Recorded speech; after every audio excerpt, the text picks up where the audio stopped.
구약의 이스라엘 백성들은 70년간의 바벨론 포로 생활을 마치고 주전 536년 고국 유다 예루살렘으로 돌아왔습니다. 그들은 돌아오자마자 무너진 성전을 재건하기 시작했습니다. 그런데 주변 잡족들의 방해와 여러 가지 어려운 환경으로 인해서 공사를 시작한 지 2년도 채 되지 않아서 그만 공사를 멈추고 말았습니다. 그리고 14년의 세월이 흐른 것입니다. 그때 스가랴 선지자에게 임한 하나님의 말씀이 오늘 본문 스가랴서입니다. 정말 황폐하기 그지없는 엉망진창이 돼버린 상황 속에서 스가랴 선지자에게 하나님이 말씀을 주셨습니다. 모두 8개의 환상 가운데 오늘 본문 말씀은 첫 번째 환상의 내용입니다. 이 시간 우리는 먼저 질문을 갖고 오늘 본문 말씀을 대하고자 합니다. 지난 14년 동안 무너지고 망가져버린 황폐한 모습 속에서 과연 이스라엘 백성들은 성전 재건 공사를 다시 시작할 수 있을까? 또 오늘 우리도 무너진 삶의 자리를 다시 회복하고 교회를 다시 건강하게 세워갈 수 있을까?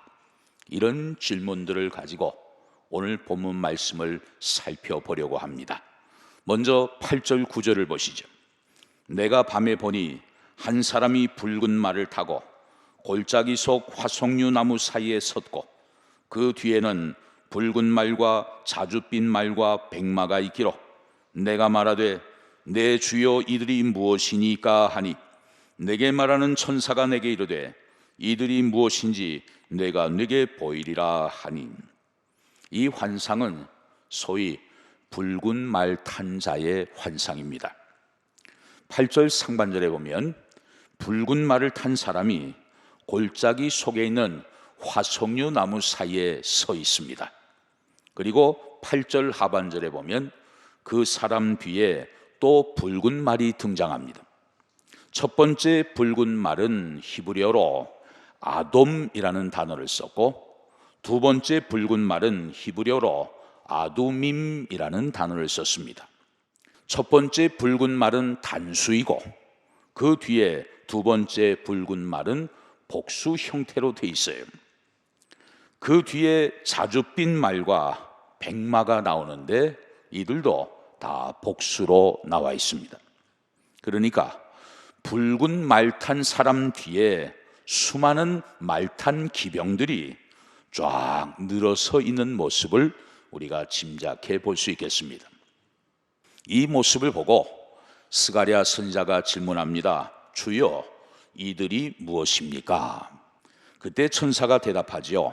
10절 하반절에 보면 이는 여호와께서 땅에 두루 다니라고 보내신 자들이니라. 아하, 저 말탄 자들은 이 땅을 두루 살펴보라고 하나님이 보내신 자들이었구나. 스가랴는 알게 되었습니다. 또 스가랴 선지자가 보니까 하나님이 보내신 말탄 자들이 땅을 두루 살펴보고 와서 천사에게 보고하는 말을 듣게 되었습니다. 자, 11절을 보시죠. 그들이 화석류 나무 사이에 선 여호와의 천사에게 말하되 우리가 땅에 두루 다녀보니 온 땅이 평안하고 조용하더이다 하더라. 저 말탄 자들이 이 땅을 두루 다녀보고 와서 보고를 합니다. 다 평안합니다. 다 조용합니다.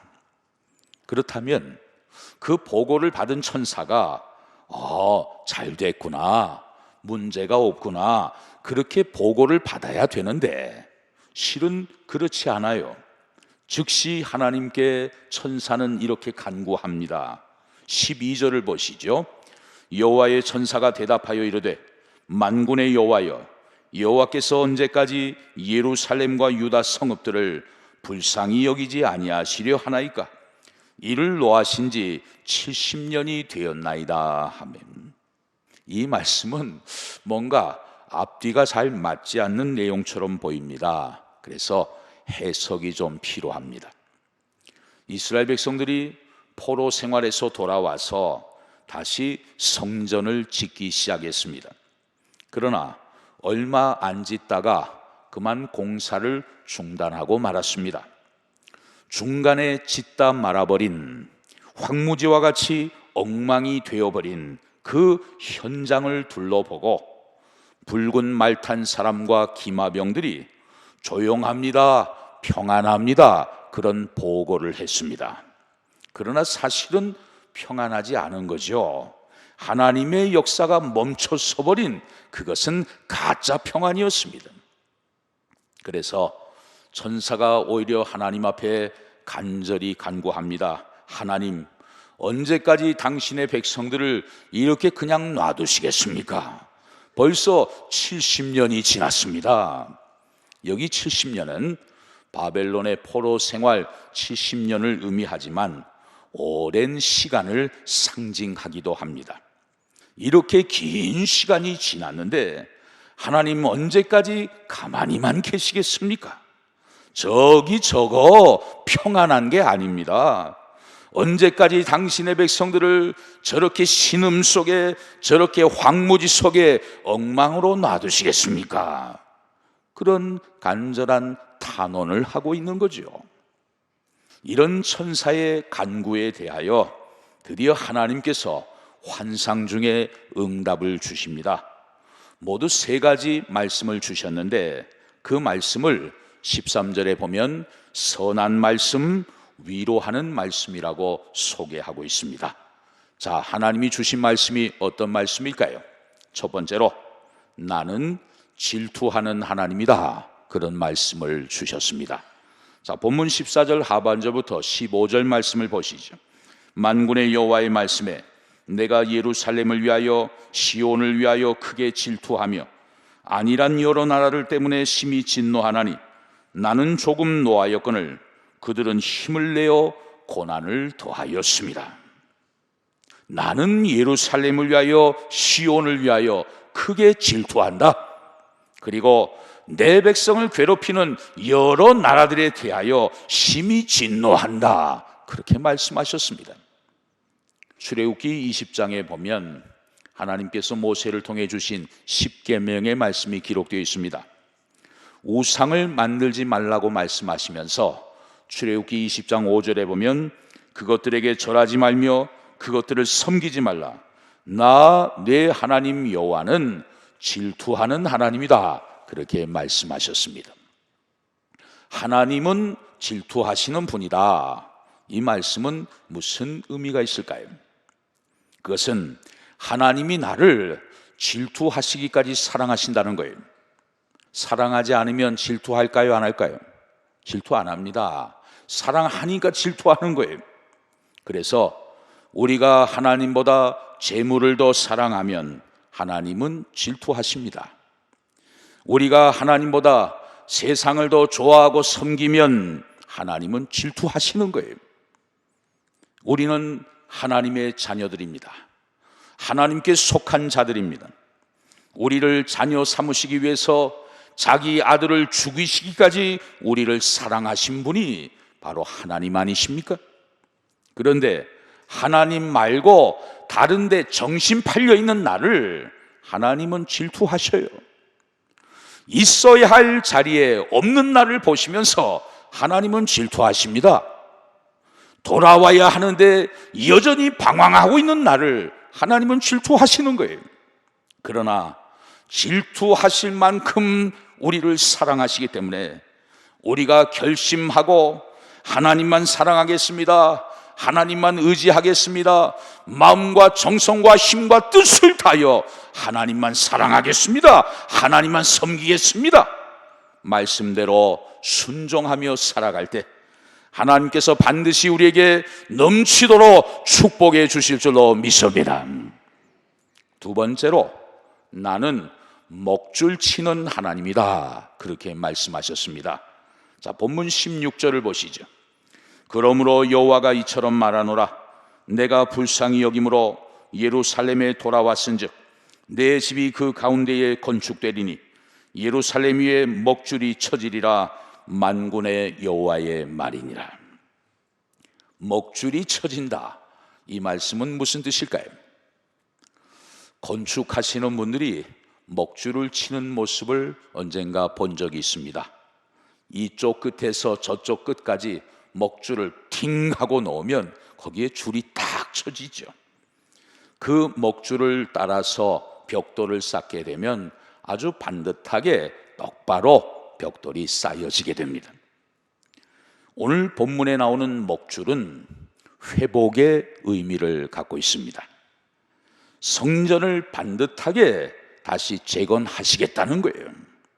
온전히 회복할 수 있도록 이 먹줄을 똑바로 치시겠다는 것입니다. 먹줄을 예루살렘 위에 치신다. 이 말씀은 에스겔서에도 나옵니다. 에스겔 40장 3절에 보면 나를 데리시고 거기에 이르시니 모양이 놋같이 빛난 사람 하나가 손에 삼줄과 측량하는 장대를 가지고 문에 서 있다고 말씀합니다. 이것은 성전을 짓기 위해서 먹줄을 치는 모습을 보여주고 있어요. 다시 세우시고 다시 회복시키시겠다는 하나님의 강한 의지를 나타내고 있는 것입니다. 마지막 세 번째로 나는 다시의 하나님이다. 그렇게 말씀해 주셨습니다. 자, 본문 17절을 보시죠. 그가 다시 외쳐 이르기를 만군의 여호와의 말씀에 나의 성읍들이 넘치도록 다시 풍부할 것이라. 여호와가 다시 시온을 위로하며 다시 예루살렘을 택하리라 하라 하니라. 이 한 구절에 다시라는 단어가 몇 번 나옵니까?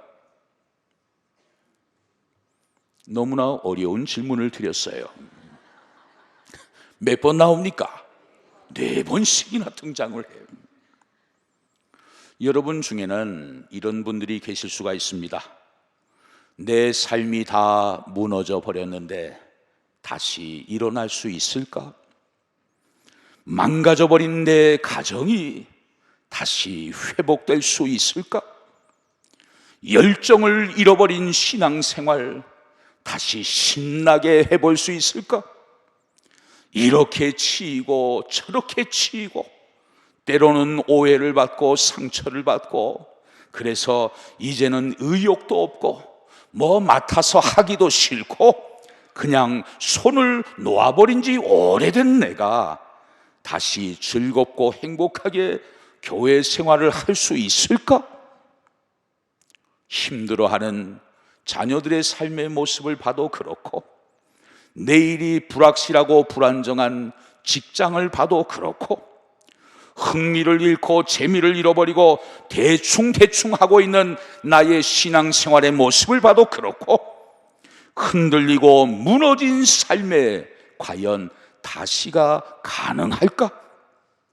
정말 널브러져 있는 깨어진 돌들이 굴러다니고 있는 그 황량한 삶의 자리에서 과연 내가 다시 일어서고 다시 회복되고 다시 치유되고 다시 소망을 얻을 수 있을까? 내가 정말 다시 시작할 수 있을까? 이런 회의적인 질문을 갖고 있는 우리들에게 하나님이 말씀하십니다. 아무개야, 내가 누구인 줄 아느냐? 나는 다시의 하나님이다. 다시 시작할 수 있냐고? 물론이지. 너는 얼마든지 다시 시작할 수 있다. 다시 일어날 수 있다. 다시 출발할 수 있다. 다시 회복할 수 있다. 할렐루야. 여러분, 예수님이 제자들에게 샬롬, 평화를 약속하신 때가 언제인지 아십니까? 요한복음 20장에 보면 부활하신 예수님이 벌벌 떨고 있는 제자들에게 찾아오셔서 첫 번째로 해주신 말씀이 있습니다. 요한복음 20장 19절에서 22절 말씀을 보면 안식 후 첫날 저녁 때에 제자들이 유대인들을 두려워하여 모인 곳의 문들을 닫았더니 예수께서 오사 가운데 서서 이르시되 너희에게 평강이 있을지어다.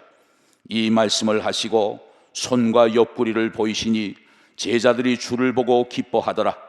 예수께서 또 이르시되 너희에게 평강이 있을지어다. 아버지께서 나를 보내신 것 같이 나도 너희를 보내노라. 이 말씀을 하시고 그들을 향하사 숨을 내쉬며 이르시되 성령을 받으라. 저는 이 말씀을 묵상하면서 장면 하나하나가 마음에 깊이 와닿았습니다. 첫째 장면은 예수님이 그만 죽으신 줄 알고 두려워 떨고 있던 제자들에게 예수님이 찾아오셔서 평강이 있을지어다 평강을 주시는 장면이에요. 두 번째 장면은 이 말씀을 하신 후에 예수님이 제자들에게 보여주신 것이 있습니다. 그것은 십자가에 못 박힌 손과 창에 찔린 옆구리, 바로 십자가의 상처를 보여주신 것입니다. 이게 여러분 무슨 뜻일까요? 이 평강은 십자가의 상처에서 주어진다는 것을 의미하는 것이죠. 십자가의 상처는 엉망이 된 우리의 삶을 다시 회복시키는 힘이 있다는 것입니다. 십자가의 상처는 망가진 우리 가정을 다시 치유하는 능력이 있다는 것입니다.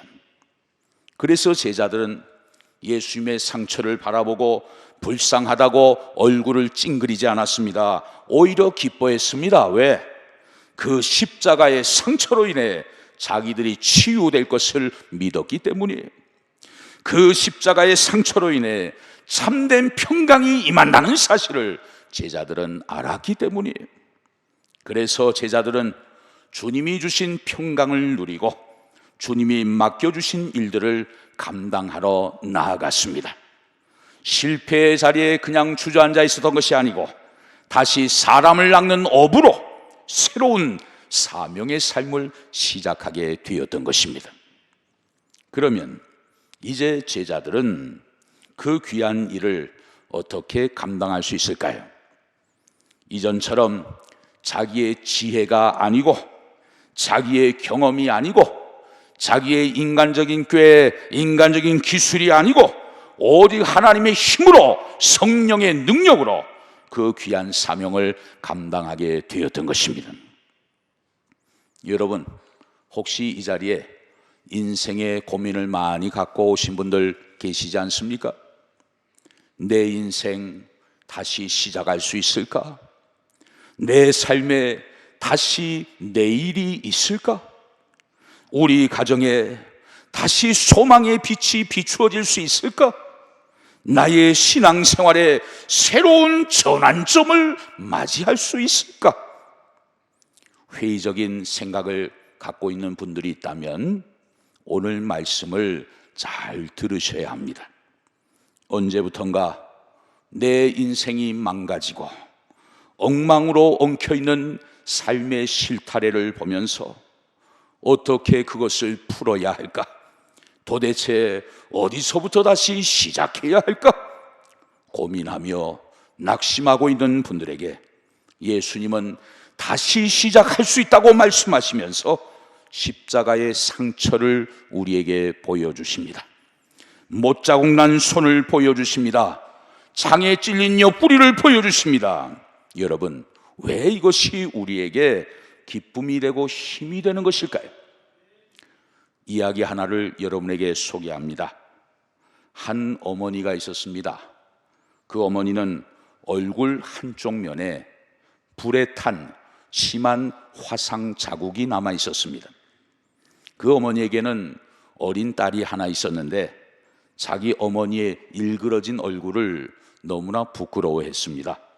그래서 종종 학교에서 학부모 상담을 위해 가정통신문을 나눠주면 그 통신문을 숨기고 우리 엄마 아빠 바빠서 못 옵니다 그럴 정도로 엄마의 모습을 아주 창피하게 생각을 했어요. 그런데 그 딸이 성장하면서 나중에 놀라운 사실을 알게 되었습니다. 자기가 갓난아이일 때 집에 불이 난 적이 있었어요. 그런데 엄마가 자기를 살리려고 그 불덩이 속에 뛰어 들어가 구하려고 하다가 엄마의 얼굴에 화상을 입게 되었다는 사실을 그 딸이 알게 된 거예요. 너무나 큰 충격을 받았습니다. 그동안 엄마를 부끄러워했던 자기 자신이 너무 한심스러웠습니다. 그래서 그 딸은 그때부터 더 이상 엄마의 화상 흔적을 부끄러워하지 않았습니다. 아니, 오히려 엄마를 자랑스럽게 생각했어요. 엄마의 저 상처는 나를 살리기 위해서 얻으신 아름다운 상처다, 사람들에게 자랑했던 것입니다. 사랑하는 성도 여러분, 예수님이 얻으신 십자가의 상처는 그 당시 극악무도한 죄수들이 십자가에서 죽으면서 얻은 상처와 별반 다르지 않았을 것입니다. 겉으로 볼 때 너무나도 부끄럽고 너무나도 수치스러운 상처였습니다. 그러나 예수님의 그 상처가 바로 나의 죄 때문이고 나를 대신하여 십자가에서 얻으신 못자국과 창자국의 상처임을 알게 된다면 예수님의 십자가를 대하는 우리의 마음은 완전히 달라지게 될 거예요. 보통 보면 우리가 교회 안에서는 잘 모르지만 교회 밖에 나가서 생활할 때 예수 믿는다는 것을 감추는 분들이 많이 계신 것 같아요. 교회에 다닌다는 것을 그렇게 대놓고 얘기하지 못하는 분들이 종종 있는 것 같습니다. 왜 그럴까요? 예수 믿는 게 부끄러운 것입니까? 교회에 다닌다는 것이 감추어야 될 일입니까? 왜 우리는 그렇게 당당하게 예수님을 자랑하지 못할까요? 나 예수 믿는 사람입니다. 나 교회 다니는 사람입니다. 나 신앙이 있는 사람입니다. 왜 그렇게 당당하게 소개하지 못할까요? 예수 믿는 게 부끄러워서 그럽니까? 밖에 나가서 식사를 할 때 보면 식사기도 하는 사람을 잘 못 봐요. 대충 눈 감고 이러다가 그냥 기도했다고 그냥 식사하고. 그 왜 그러는 거예요, 여러분? 왜 당당하게 나 예수 믿는 사람입니다, 하나님의 자녀입니다, 왜 커밍아웃을 못하는 겁니까? 예수님이 십자가에서 죽으시고 손에 못자국, 허리에 창자국이 나신 것이 누구 때문이에요? 우리 때문에, 나 때문에 그러신 거 아닙니까? 그 사실을 깨달았다면 이제는 당당하게 나 예수 믿는 사람입니다, 예수님을 자랑하고 증거해야 하는 것 아니겠어요? 복음을 깨닫게 되면 우리는 더 이상 예수님의 십자가를 부끄러워하지 않습니다. 아니, 오히려 십자가를 자랑합니다. 왜? 그 십자가 덕분에 어두운 흑암 속에 살고 있었던 내 삶이 빛으로 나올 수 있었고, 무너져 내린 성전처와 같은 황무지에서 내가 다시 일어날 수 있었기 때문이에요. 과연 내 삶 속에 다시가 가능할까? 실망 속에 낙심하고 있는 우리들에게 오늘 예수님이 말씀하십니다. 아무개야, 내 손에 못자국을 보고 내 옆구리에 창자국을 보아라. 너도 다시 시작할 수 있다. 너도 다시 일어날 수 있다. 너도 다시 회복될 수 있다. 할렐루야. 그런 믿음을 가지고, 자, 17절 말씀, 우리 17절을 함께 큰 목소리로 읽어보겠습니다. 시작. 그가 다시 외쳐 이르기를, 만군의 여호와의 말씀에 나의 성읍들이 넘치도록 다시 풍부할 것이라. 여호와가 다시 시온을 위로하며 다시 예루살렘을 택하리라 하라 하니라. 아멘. 이처럼 다시 풍부하게 채우시고 다시 위로하시고 다시 택하시며 세우시는 하나님의 은혜와 능력이 여러분의 심령과 가정과 삶의 자리마다 충만히 임하게 되시기를 주의 이름으로 축원합니다.